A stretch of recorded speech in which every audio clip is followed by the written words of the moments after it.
Captain's Log, star date, November 21st, 2025. We are back with a brand new episode of FYC. FYC. I put the Enterprise right there. FYC, baby. We are live with the amazing Perri Nemiroff, with the mighty Jeff Snyder, theinsnyder.com. It's a Friday. We got the rain is finally moving away out of Los Angeles. We hope. And we are a live episode of FYC. We are taking on Best Supporting Actress. I think this is our first time diving into this one. So, the amazing Perri Nemiroff, what do you think about this field here? I can't even think about what I think of the field, because all I can think about is the fact that we did not wish Mance a happy birthday. Yay! Perri. Happy birthday. Thank you, Perri. My Scorpio buddy. So tomorrow, my birthday is today, November 21st. And then tomorrow, this one right here is going to have some paranormal activity because November 2nd is Perri's birthday. Look at this. Wow. Listen, Perri, back to back. I mean, like, shouldn't it be obvious that we should, share the same almost birthday, the same brain so many times here? You guys were written in the stars. It is a very funny 1-2 punch there. It really, really is. What a great 1-2 punch. Thank you, guys. All right, but Perri, what do you think about supporting actress? I am excited by a lot of options in this category. I am really curious to hear how today's conversation goes, given a certain reaction to a particular movie overall. I won't get into it and spoil my take on the matter, but I got feelings, and I'm eager to get to those feelings. Yeah, for sure. Lots to talk about eventually with that film. I know what you're talking about. What about you, Jeffrey? What do you think about Best Supporting Actress? I think this is going to be a real battle. I think it has a lot of weapons. It's wicked stacked. There's a lot of value here. Wow, this is a really wicked conversation we're having, I got to say. All right, Perri, what is number one on your list? Oh, man. My rankings in this category are all over the place. I think I changed this list like 20 times before we signed on to do this stream. Right now, my number one is Amy Madigan for Weapons. This feels like the category sneak attack. We'll get to this more later. I have to weigh in on a certain someone's chances slipping, but then there's also two other movies that I think there's a very real possibility get 2 nominations in this category. And if their votes wind up getting split, I just feel like Amy Madigan's chances in particular are going to get boosted. And there's something about her performance in Weapons this year that I think has been uniquely electrifying. I mean, there were so many Aunt Gladyses all across for Halloween, which was something else. But there's something about her performance and her performance in that movie in particular that I feel like is giving people like something unique to chew on and celebrate. So I think she's in very good shape right now. Oh man, Perri, of course, I completely agree with you. I too have Amy Madigan as my number one choice. And I gotta say, when I saw Weapons for the first time, in August, I didn't even know that was her. You know what I mean? Like, I didn't know until they started talking about Amy Madigan. I'm like, wait, what was she? Oh my God, that was Amy Madigan. So, for that reason alone is just like, my God, she better get nominated. And actually, Amy Madigan has been nominated before in supporting actress way back in 1986 for a movie called Twice in a Lifetime. I don't know if you saw that film, but it is an excellent drama starring Gene Hackman, Anne Margaret, Ellen Burstyn, Brian Dennehy. I don't know. I mean, I know you can rent it on, through Amazon Prime, but excellent film. Amy Madigan is great in that movie. And it has a great song performed by Paul McCartney. She's also an Emmy nominee, lead actress in the miniseries for Roe versus Wade. So, Jeff, now that you're done sipping your coffee, where is Amy Madigan on your list? I don't drink coffee, Scott. This is definitely hot chocolate. Hot chocolate, okay. And you could say that Amy Madigan's going to be nominated twice in a lifetime. Ho, ho, ho! I also have her at number 1. Hey, The only thing I regret is not having any lipstick in my home, because I would have done this episode with smeared lipstick. I believe I that. saw Aunt Gladys. It reminded me of a Tinder date I had. Oh, jeez. Well, I think it's the fact that we, the three of us, I mean, have Amy Madigan at number 1 is really telling. You have her at number 1 too. I do. Yes. I thought Everyone, she was wow. tremendous in weapons. I will tell you though, the chat got real mad when I said Amy Madigan at number 1. There's a whole bunch of comments that are like, what are you thinking? It's horror. This is never gonna. There was a lot, so I was sure that I was gonna get eaten alive alone for that. There is a horror bias in the Academy, and she will have to overcome that. But I thought it was just like a tremendous performance that really stood out this summer. And that, Jeff, is why she will get nominated, because it was such a tremendous performance that people are going to have to get over that horror bias. And you know, I don't know. I agree there is a horror bias, but maybe not as much. You know, since the Academy has gotten younger, you know, almost tripled in size, taking on more of an international contingent, more diversity. I just think that, you know, this isn't your daddy's Oscar voting block anymore, literally. All right. So then, Jeff, my favorite question that I love to ask every week here on FYC, who does number 2 work for? It is Wicked Pissa that Ariana Grande is here at number 2. Right. I have not seen Wicked. I have my tickets for tomorrow night, but I've heard it's really her movie, that she's really kind of a lead, and she's really just supporting, because that's how the first film laid it out. I heard there might be a little bit of category fraud here. So like, she seems like a real threat to win. You know, on any other day, I might have put her at number 1, but I think it's a clear 1-2 between Amy and Ariana.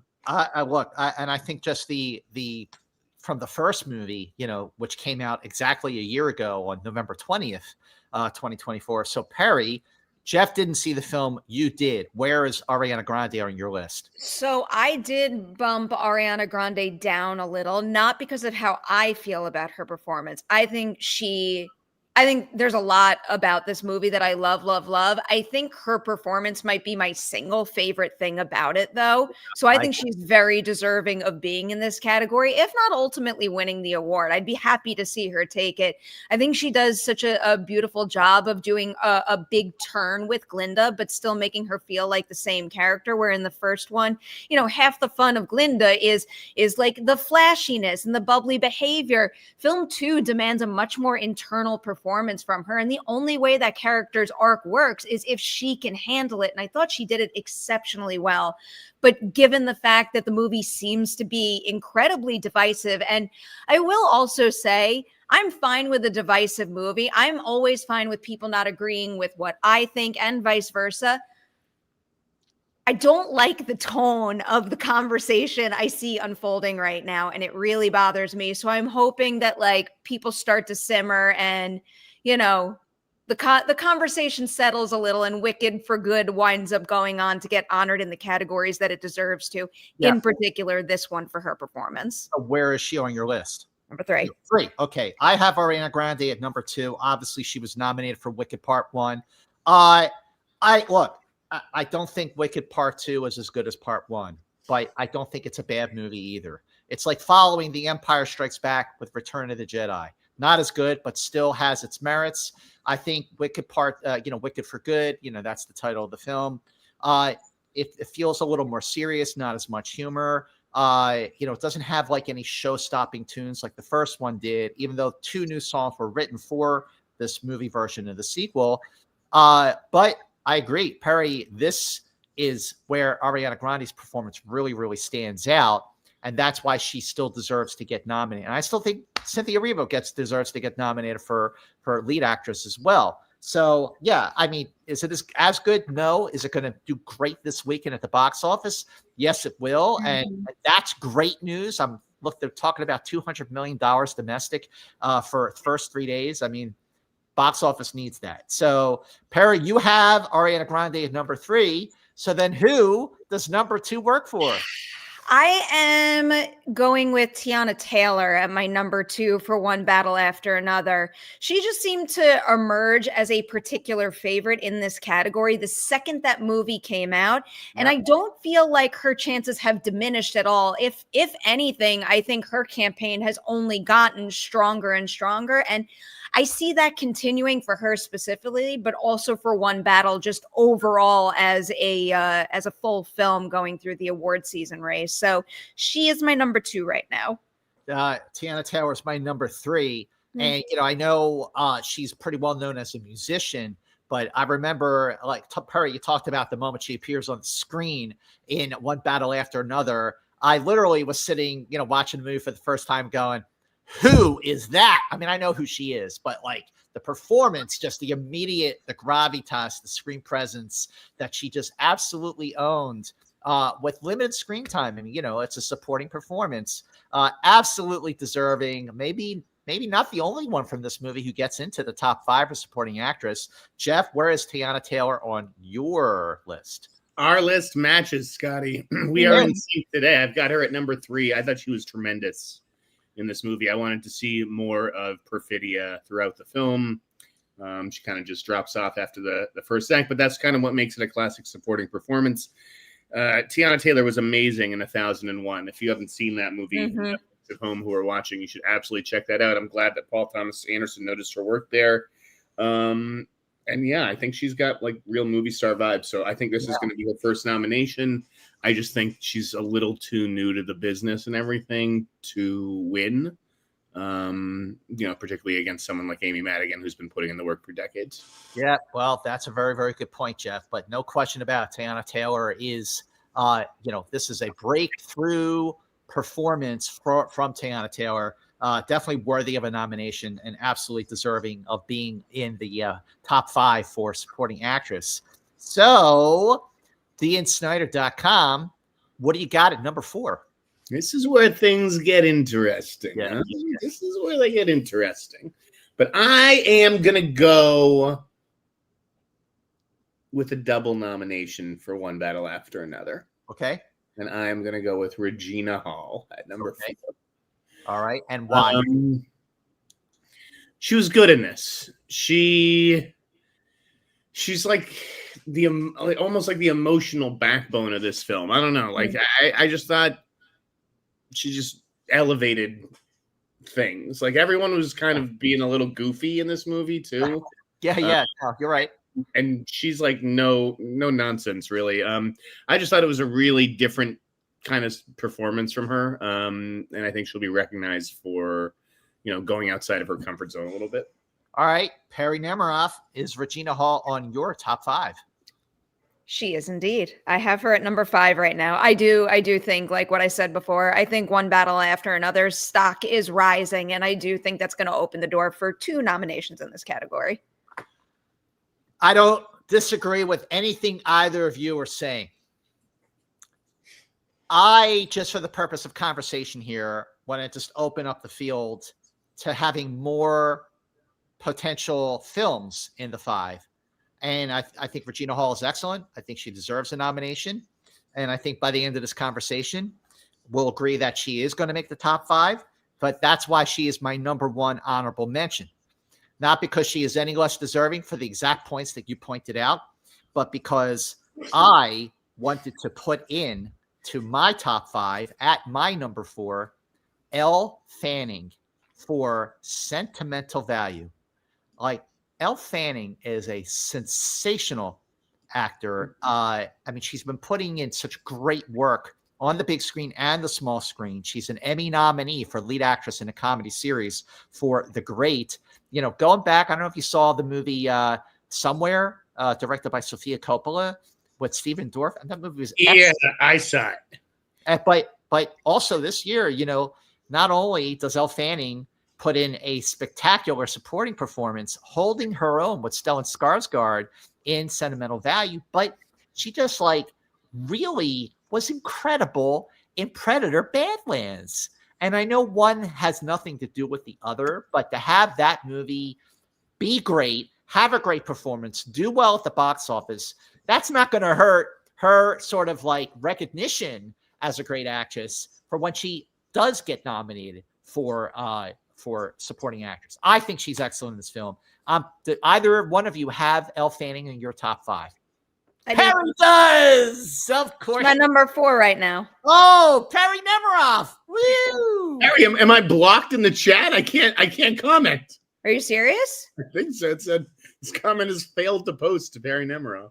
I can't imagine why. You are most certainly not blocked, but I will look at that after.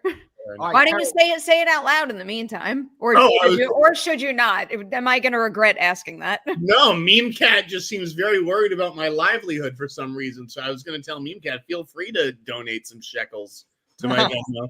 All right, Perri, why is Elle Fanning your number 4? I think she's phenomenal in this movie. I think this is another movie that could be heading towards a double nomination after, we see how certain upcoming releases are received. But I mean, I know that technically we shouldn't be judging Elle Fanning's chances based on Sentimental Value and Predator Badlands, but I do think there's something to be said for the fact that she has both of those movies coming out at around the same time. Voters could be seeing both, and my God, if those 2 movies alone don't show endless range for a particular performer, that has to be striking. But in addition, I don't want to get into details with Sentimental Value just because I know a lot of people haven't seen the movie yet. There's something that her character goes through and ultimately decides that I thought was so beautifully performed, and it was a quality that I admired so much in her character. It's a particular character and thought process that I think is stuck with me more than a lot of the other films that we're talking about. I agree 100%, Perri. I just thought that, here's a film, Sentimental Value, that has one spectacular Oscar-worthy performance after another, and definitely I think the finest work that Elle Fanning has done yet as an actor. Jeff, is Elle Fanning on your list? No. Huh. No. I love Elle Fanning. I've been a fan of those Fanning girls a long time. They're both remarkably talented. And she could very well get in for Sentimental Value. But I for some reason, I just think that movie splits the vote with the 2 supporting actors, with Elle and Lilia, whatever. Inga Lilleaas. Yeah. Yeah, I really had a trouble deciding between the 2 of them before ultimately deciding to leave both of them out. And I think she's just, she has been around a while and put in the time, but part of me still thinks she's like too young to get this. Do you think her being on the cusp last season is going to help or hurt in this case? The cusp for what? A Complete Unknown. Elle Fanning was on the cusp for Complete Unknown? Yeah, we were talking about her and Monica Barbaro, and Monica Barbaro is the one who ended up getting in. But I do think Elle Fanning had a pretty significant amount of support, and I also think she was phenomenal and deserving for her performance in that film too. So I wonder if maybe that could give her a little bit of a nudge this year. I don't see that scenario. I have her at number 6, like the top honorable mention. Mm-hmm. So she's very much on the bubble, but I have her on the outside looking in. Who's left on your list then, Jeff? Have you guys all done your number 5? No, I have not. My list is complete. Mine is not, but Jeff, you go. All right. At number 5, I have former Oscar winner Gwyneth Paltrow. Ooh, for Marty Supreme. Okay. To me, she just classes up that whole movie. Like, everybody's kind of doing like their dirtbag best. And like, it's cool to have like Abel Ferrara and Penn Jillette and all these like interesting, supporting characters pop up. But I think Gwyneth Paltrow just brings an elegance, a sense of prestige that no one else really provides. It's great to see her back on the big screen. I just think Marty Supreme is looking like a better contender than Sentimental Value, and so I have her getting in over both sentimental actresses. All right, Perri, is Gwyneth Paltrow on your honorable mentions? My second honorable mention. Okay, all right. I have her. Let's see, where is she on my honorable mention? She's my number 4 honorable mention. I think it's great to see Gwyneth Paltrow back in true acting form that doesn't have a Marvel Studios movie in its title. Obviously, Avengers and Iron Man, but yes. So Jeff referenced she is an Academy Award winner lead actress for 1998 Shakespeare in Love. I don't have her on my top 5. I'd be completely happy if she makes it into the top 5. My number 5. Wait. Before you share your number 5, do you think, because I need your opinion on this, both of you. Yeah. Okay. You think Gwyneth has a better chance than Odessa Azione, or is she? Yes. Yeah, I think so too. I think Odessa's phenomenal, and I think she is without a doubt someone who is on the rise in a really big way right now that everybody should keep an eye on. Agreed. What I'm most afraid of for them with Marty Supreme is that I'm like, not that he's not deserving either, but I am picturing a future where Timmy has just consumed so much of the spotlight and the attention that less focus is placed on getting actors nominated in this particular category from that movie. Fair assessment and very, very worthy observation. Odessa Azione, she is also on the TV series, I Love LA, so she's getting some exposure there. She was in a movie, real independent movie that came out over the summer called Pools.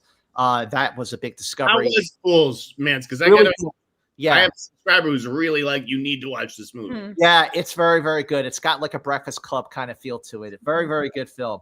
Pools. I think it's a rental, streaming somewhere. All right. I'll come back to another Odessa in a minute. You know which one that is. But my number 5, I know this might be a bit of a long shot. Haley Steinfeld in Sinners, a movie that I just adore. I mean, adore a vampire movie, but Sinners just really rocked my world this year. I saw it when it came out. I saw it again, and then I saw it again recently. And every time I just see it, I'm blown away by the scope of that film. There's so much to that movie. It is extraordinary. And Haley Steinfeld, that's a big pivot that her character has in that movie, and she's really good at it. But it is a very, very big film. You know what I mean? There could be other supporting performances that are focused on, certainly lead, with Michael B. Jordan having 2 roles. Haley Steinfeld, she's an Oscar nominee for 2011's version of True Grit already. I think a bit of a long shot, but I got her at number 5. I know you guys don't have her on the list. No, but I don't think it's a long shot. Yeah, I don't think you're crazy. I think that's not a bad call at all. She gets some of the movie's best lines. Yeah, it's a super memorable performance. But also, can I add? So I love Haley Steinfeld in this movie. I think Wumi Masaku is the stronger play for this campaign. I love that character. I think she is also one of the very best working actresses right now that is like on the cusp of getting the credit she deserves. But there's like a particular, like a warmth and understanding that she exudes in that role in Sinners that whenever she's on screen, I am so incredibly drawn to her character. So if I were to choose between the two, I might lean Wumi instead. Fair enough. And I'd be totally down with that. It's an embarrassment of riches with that movie, Sinners. It's just crazy. But the other Odessa I was going to mention is Odessa Young from Springsteen. I have her in my honorable mention, but I remember when I saw Springsteen at Telluride, as much I really like Springsteen, the movie, in addition to the guy, even though it's kind of gotten a little more mixed reviews and didn't really do that great at the box office, but I think Scott Cooper wrote and directed a great film. Jeremy Allen White is really good in the movie, but I remember when I posted on social media my reaction about the film, Odessa Young playing a character who was sort of a combination of characters that were from Springsteen's life. She was the real big surprise to me, the real breakthrough from Springsteen. I don't think she'll make the cut. Maybe she will. I hope she does, but definitely worthy of a mention because it is a great standout breakthrough performance. I'm glad you mentioned her because I thought she was excellent in that movie. I didn't think the movie was very good, and I think it's DOA as far as award season goes, but she was really good. All right, Perri, do we have any, before we round out our top 5, any super chats we want to get to. We have super chats. I also have honorable mentions I want to shout out after, because Please do. I think this category could be especially deep. I don't know necessarily in terms of what actually has a chance, but in terms of what I think should be in the conversation, there's a lot. But first, Dave's back. Most of the potential nominees in this category appear to be skewing younger. Among so many choices, does a veteran performance stick out? Gwyneth Paltrow, Amy Madigan, or Emily Watson? Do you think voters think that way? Yes. Generally speaking, Dave Netward, and thank you as always for your support here on FYC. Yes, generally speaking, I do think that veteran actors do stand up more, but I also do think that the Academy is looking to shine a light on a newcomer, a surprise. There's always surprises every year during these nominations. Emily Watson, even though she is a veteran, she's great in Hamnet and could get nominated. She probably should get nominated. That movie is amazing. But Jeffrey Scott Snyder, what are you thinking about that? No, I think that it does matter, whether people are new or people are veterans. I think all that stuff comes into consideration. It does seem like a younger skewing category this year, and that's why I think a veteran actress will win. All right, Perri, what do you think of that? Yeah, I think this kind of leans into why I have Amy Madigan so high up on my list. I mean, there's a lot of love to be spread in certain respects, but there's something about seeing someone who is like put in the time. I also have drilled into my brain. I asked when he was promoting Running Man, I asked Josh Brolin about her Oscar chances and just like what it meant to him. And my God, the passionate response he gave to me. So I also feel like she's in a particular situation where there's going to be a ton of industry support behind her, people who really believe in her craft and want to see her succeed this season. I agree with you. All right, what's next? Ooh. All right. I love this question. I saw this earlier. If Chase Infinity wasn't going for lead, how competitive do you think she would have been here? Would she easily get in? Could she win? Absolutely, that she would have totally gotten into the final cut here for supporting actress. I feel like she should have been nominated for supporting, but then again, they want both of them, Teyana Taylor and Chase Infinity to have a chance. I think that's why they split it up. I think Chase Infinity's better chance would have been supporting. Maybe she gets in lead because she's a newcomer, and again, the Academy does love a great newcomer. What do you think of that, Perri? I think she could get in. I think she would have had the better chance here, but I think her being here would have completely shaken things up for the other two. So I understand why they're positioned the way that they are, but I also think they're doing an especially good job mounting a campaign for her. So with each passing day, I am less and less worried that she's going to get bumped out of the Best Actress category. Jeffrey? I think that she would have gotten into supporting actress if she was, running in that category. No, I don't think that she would win. Again, I think she's too young. I'm just not sure that the work is there. She was really good in the movie, but I don't think it's Oscar worthy work. All right, what else you got, Perri? All right, next up, saw Wicked last night in IMAX. Ariana blew me away. She should have won last year, in my opinion, and she was better in this film. I think the Academy waited to reward her this year. I agree. You know what? You're not wrong. I think if there is a threat to Amy Madigan, it is Ariana Grande. I agree with you. Even though I didn't love the film overall as much, I think that Ari was better in the second film. And you could be right. The Academy could wait to reward her for the second year because she does top her performance from the first movie. Perri, what do you think? Yeah, I think this could be possible. Obviously, the movie is heading towards a pretty epic opening weekend. I'm most curious to see the legs that this movie has. You were talking earlier, Mance, about how this is darker. And of course, anyone who has seen the musical on stage, they know that. Yeah. I think one big reason why the first Wicked movie had such great staying power is because people kept seeing that movie. People saw it 5+ times over. There were sing-along screenings. I do think because of the tone and the subject matter, that is not going to be the case here. And I do wind up I do think people are going to go and see it multiple times, so that will help. But I wonder if because people aren't seeing it as many times, and maybe it's not going to be as much of a social media sensation, that it's going to make the conversation maybe a little more muted than last year. Yeah. That's just one fear I have. Jeff? What am I answering?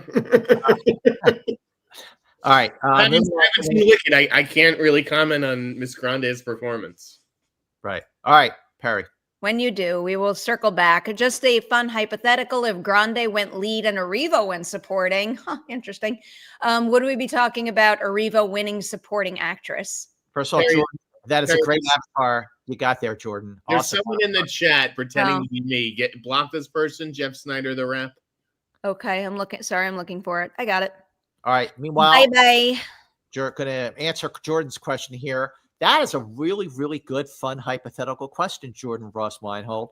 I think that Ariana Grande winning for supporting actress has a better chance of happening than if Cynthia Erivo wound up being in this category instead, because Ariana Grande, like people have been pointing out, this is her movie. All right, Perri, what do you think about that observation? I'm thinking about so many things. Like, on the one hand, I'm wondering if this could have been a good narrative for award season for round 2. The idea of kind of flip-flopping them.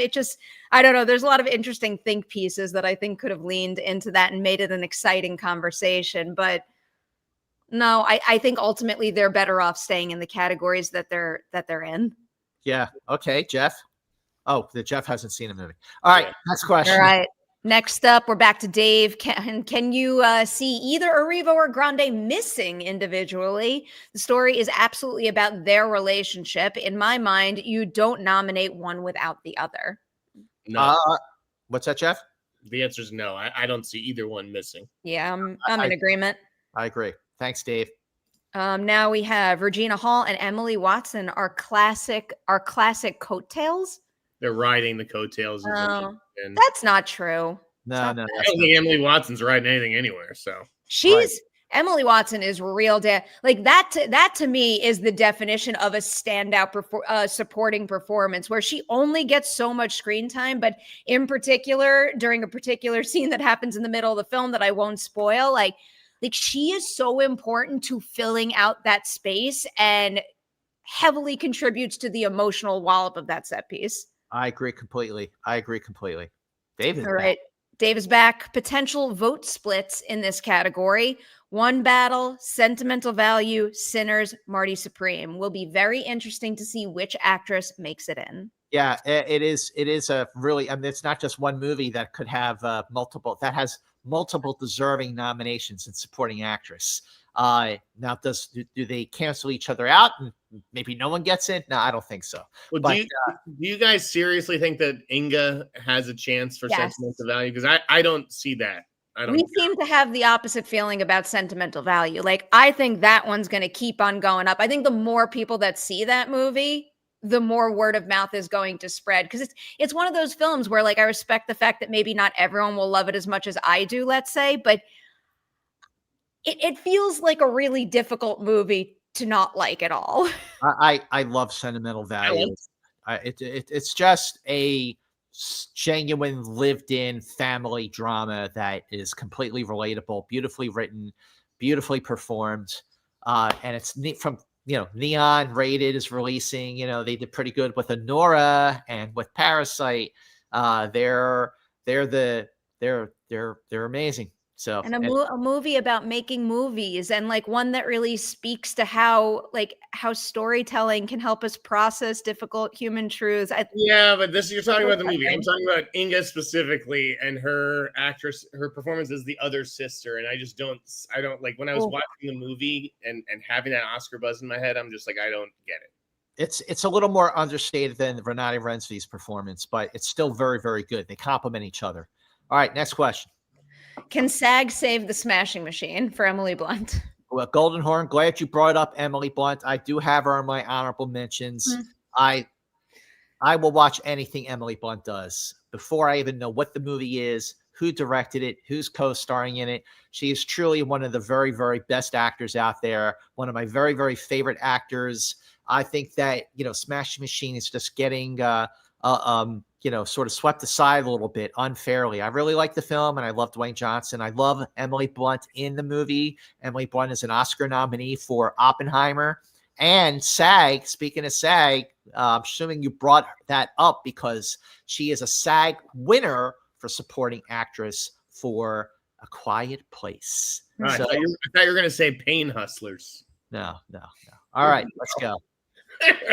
All right, next up, woo! Shout out to Movie Mance for coming for that amazing Q&A with Ethan Hawke. Well, thank you, Chris. And I gotta say that it took me 3.5 hours to drive from LA to Ojai because it was pouring rain. And at one point, I thought, like, this is like flash flood type of downpour stuff. And I was like, oh my God, like, I'm not going to make it, or I'm going to get swept away by a flash flood. Like, I really got nervous. And I never get nervous. I don't mind driving in the rain. I've had those moments. But I was like, holy shit, this rain is really, really bad. But not only was it worth it because I love Ethan Hawke. I love him in Blue Moon, and he's one of my favorite actors. But for 30 minutes before we went out and did the conversation, we had a 30-minute conversation about the Beatles. I knew it was either going to be the Beatles or Star Trek. I was waiting for it.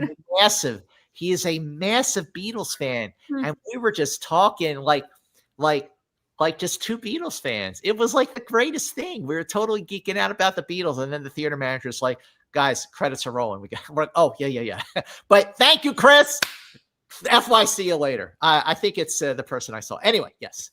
All right, next up, I think Amy gets in for Weapons. Truly a powerhouse. Yes, we agree. We all have number one. If she doesn't get in, you know what's going to happen to all those Academy members. They're going to wind up with their hair around a stick. Oh. You got to snap the stick. Weapons can sneak into SAG and PGA and picture and further secure Amy. People are severely underestimating Weapons' Oscar chances. I agree with that. We are not, though. We are not. No. Oh, you're not. Okay. Well, like, first as a group, I think Weapons is awesome. It's in my top 5 of the year. My 3 favorite movies of the year are Warner Brothers movies: Sinners, One Battle After Another, and Weapons. Now, everyone I know who has seen Weapons goes like, "Oh my God, that movie was amazing." And the Producers Guild, they tend to pick some movies that don't make it into the Oscars. Like I remember back in 2009, the Producers Guild chose for Best Picture the 2009 Star Trek movie, which, I mean, obviously that made me happy, but that movie deserved a Best Picture nomination. It's not going to get it because it's a Star Trek movie. So, but I do agree, Golden Horn, that I kind of do think that people are underestimating Weapons' chances in some of these other categories, including Best Picture. All right. Next up is just a lovely super chat for us. Love you all. That's it. Thank you, Wolf Status. Appreciate that. All right. Has the great Nina Hoss been brought up? My fave. She was on my list to bring up. I wish Hedda had a better chance, but she is electrifying in that movie. That's the perfect example of someone where, like, the second they step on screen, like, you are just completely drawn to them and can't take your eyes off of them. She is fantastic in that film. Absolutely agree. Okay, let's see what else you got. Do you see Glenn Close getting in for Wake Up Dead Man? Glenn Close is a real hoot. Wake Up Dead Man is the best of the Knives Out movies. Real surprise performance from her. And that's like kind of a bold statement to say that she could give a surprise performance because she is so excellent. What did you guys think of Glenn Close in Wake Up Dead Man? If you've seen, I know, Perri, you saw it. I've seen it too many times. I think that Wake Up Dead Man could wind up being another Netflix sneak attack in a couple of categories. Screenplay. I always feel obnoxious being like, I've seen it more than once. But with this particular movie, I really do think seeing it again and again has really cemented in what a genius script that is. Because, like, with a mystery, you get to the end and it's satisfying. Great. It works on one watch. But, like, I, as someone who obsesses over the details, always wonder if everything lines up perfectly. And when you rewatch it again and you see how smart all of that is, it's very impressive. But yes, I do think she's a major standout in the film. Absolutely. Well done, Chris. Got to split Always fun to spend time with everyone. Happy Thanksgiving. Thanks as always for your support, Dave Networld. We love you. All right, we got 2 more here. Is Emma Stone going to snag an Oscar nomination this year? I say yes. Jeff, Perri, what did we say? What did we say? Did we pick? Did she? I think we did. I'm going to say no. Ooh. I've been on the side of yes, but this is one with each passing day that I'm getting less and less confident in that prediction. I still think she makes it. She deserves it. I think she's in. I think she's in. Excited for Wicked 2. Grande was robbed last year. Who won last year for supporting actress? Do you remember? My brain hurts. I didn't sleep. It's Friday. All right, everyone watching live, comment best actress is a bloodbath. Who won for Zoe? Don't tell me I need to pull it on my own. Thank you, Lewisburg 4403, saving the day. Brain fart. Hi. That's it for our super chats, by the way. Okay, all right. So then let's round. Oh wait, I lied. There's one more that just came in. Sorry. Thanks for the show, FYC. Can Amy Madigan use her witchcraft to manipulate Academy voters to shove forks in their faces if they vote against her? Also, thanks for the great Spike Lee interview, Scott. Look, we all agree here. Amy Madigan is getting in. She's our number one choice. So that's she doesn't need any Aunt Gladys magic. But thank you for the shout out on the Spike Lee interview. I just did a great interview with Spike Lee for my Consider This podcast on my YouTube channel, which is Scott Mantz. So please, everyone watching FYC, head over to my YouTube channel, Scott Mantz. Watch my latest episode of Consider This with Spike Lee for his excellent film, Highest to Lowest, which is streaming on Apple TV. Sal, Josh. More. There's 3 more. Josh O'Connor is in 35 movies. Any chance for a nomination? You know what? No. Josh O'Connor was excellent in Wake Up Dead Man. He was a revelation as a comedic actor. He's in every scene of that movie. I think that deserves a nomination. I think he is. I don't think he's going to get a nomination because I think that category might be a little too competitive for him to break into. But I do think he is a next level anchor for that movie, which isn't an easy thing to do when it's such a dense plot. And also it's such a big ensemble with so many sheer forces around him. So the fact that he could command the screen is really impressive. Travis Robertson, we've all flushed Amelia Perez from our minds. I can't believe that is 100% accurate. That movie, woo! What a ride that was, son of a bitch. I'm assuming Alex has sent us a super sticker, which the 3 of us can check out on YouTube after. So, Alex, thank you so much. Thank you, Alex. All right. Can I name one more honorable mention? Because I also saw somebody bring it up in the chat. Yep. Zoe Deutsch for Nouvelle Vague. Nouvelle Vague is a good possibility for my top 10 of the year. Speaking of movies about making movies, I think that movie does an especially brilliant job of capturing the very specific energy that can happen on set and that unrelenting drive to make a movie, especially to make a first feature. And I thought her vibe in that scenario, obviously it's based on a real experience, but her vibe complements what's happening around her so incredibly well. I thought she was perfect. Nouvelle Vague is from the one and only Richard Linklater, who also has Blue Moon in theaters. Richard Linklater's absolutely in top 10 greatest filmmakers of all time. 2 movies this year. Nouvelle Vague is streaming on Netflix. All right, so our 3 that match are Amy Madigan, Ariana Grande, Teyana Taylor. 2 of our choices that get 2 out of 3 are Regina Hall for One Battle After Another and Elle Fanning for Sentimental Value. I also forgot to mention as one of my honorable mentions, Kirsten Dunst for Roofman, a movie that is beloved, if not widely seen, but Kirsten Dunst is fantastic in the movie. So great. She's already an Oscar nominee for supporting actress for Power of the Dog. I hope she gets nominated. I just wish I could see that more people were talking about that film. But 2 out of 3 for Elle Fanning, 2 out of 3 for Regina Hall. Perfectly happy to include these on my top 5, unless there are any objections from either of you. Those are my top 5, so I am not going to object. Jeff? I'll live with it, although Gwyneth Paltrow will haunt your dreams this weekend. We will. Thank you so much, Alex, again. But we will come back to supporting actress before the Oscar nominations, which are announced on January 22nd, 2026. So that brings us to our top 5 picks, which are Amy Madigan for Weapons, Ariana Grande, Wicked for Good, Teyana Taylor, One Battle After Another, Elle Fanning for Sentimental Value, and Regina Hall for One Battle After Another.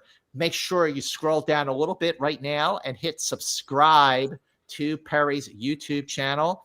Make sure you follow Perri Nemiroff on her social media channels at either P Nemiroff or Perri Nemiroff. Make sure you follow Jeff Snyder on his social media channels at The In Snyder. Make sure you check out and subscribe to Jeff's newsletter, which is theinsnyder.com. Make sure you watch Jeff's other YouTube show, The Hot Mic, with my great pal, John Roca, on John Roca's YouTube channel. And make sure you follow me on my socials at Movie Mance, including TikTok. I'm giving it a shot. Give it a shot, baby. Appreciate the follow on TikTok. It's hard to start from scratch. And also, please subscribe to my YouTube channel, which is Scott Nance.